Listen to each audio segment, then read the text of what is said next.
Middlesex ended their run of defeats in this season's Friends Life T20 competition with a 28-run success on the Duckworth-Lewis method against Kent at a wet Uxbridge. Neil Dexter won the toss at the start of the festival and elected to field first. Stephen Crook began with a maiden, and Joe Denley had to wait until the start of the third over to score the first boundary. Rob Key also found the rope with a classy shot as 13 came off Crook's second over. Key then tried to launch into Anthony Island, but skied a catch to Tom Smith at mid-on to go for 6 at 18 for 1. Denley then pulled the next ball for 6 as he immediately put the loss of his captain behind him. In spite of that, Kent were only able to amass 32 runs from their power play overs, thanks to some tidy bowling from Middlesex, and Azhar Mahmood had to play some cheeky shots to get them moving. Tom Smith came on in the 8th over, and with his second delivery, he had Azhar well stumped by John Simpson as the Pakistani went for 10 at 41 for 2. Denley was looking good though, and he produced the shot of the night thus far to move into the 30s. But he continued to lose partners. Smith struck again with a fine catch off his own bowling to get rid of Darren Stevens for 6.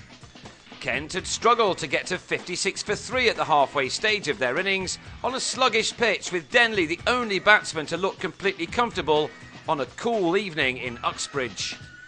Martin van Jaarsveld upset Smith's figures a little in his final over, but he still ended with 2 for 26 from his 4 overs. And they were matched by Dexter, who went for the same in spite of conceding a rare boundary in his final over. It took Denley to the 16th over to record his half-century, made off 49 balls, an innings including 4 fours and 1 6. The Kent 100 arrived in the 17th, and that summed up the difficult nature of the pitch for the batsmen, who were unable to express themselves fully in the mounting gloom.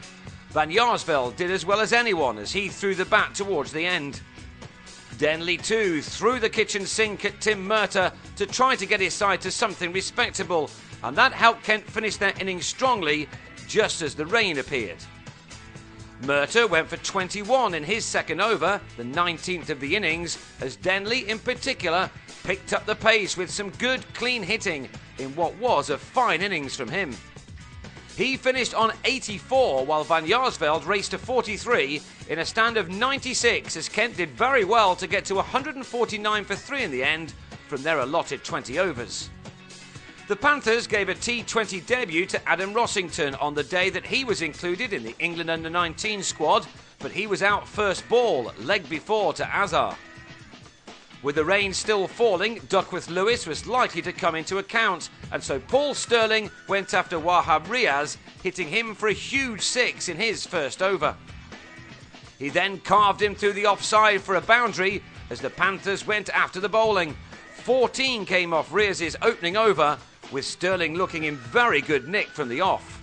He also smashed Azhar to the fence with a fierce shot to take his side to 27 for 1 after 3 overs to keep right up with the required rate. And they moved well above that in the next over as Stirling drove Charles Langeveld over the sight screen for another massive 6. The Irishman was flying, thumping the ball off the middle of his bat as he went after all that was bowled at him. It was a fantastic display of clean hitting. Langeveld found that out as he was hit for 18 in his first over. Then Azhar got some severe treatment as he was also creamed for another very big 6, the ball going out of the ground over mid-wicket. Scott Newman then joined in the boundary hitting as the Panthers made their best start to an innings this summer as they raced to 63 for 1 in the power play overs to put them in control of the match as the rain worsened. Holding the greasy ball and running in was not easy for the bowlers, and Middlesex took full advantage of that as the runs just kept on flowing. This was the last chance saloon really for Middlesex to make an impression in this season's competition, and they played with plenty of freedom, none more so than Stirling, who pulled another 6, his 4th, to go to his first T20 50, and it was made off only 22 deliveries. He'd seen his side to 79 for 1 off 8 overs, and then the rain became too heavy to continue, and so Middlesex took the 2 points with a comfortable victory. Let's hope it's the match which really kick-starts the Panthers T20 season. They have another 7 matches to take this form into.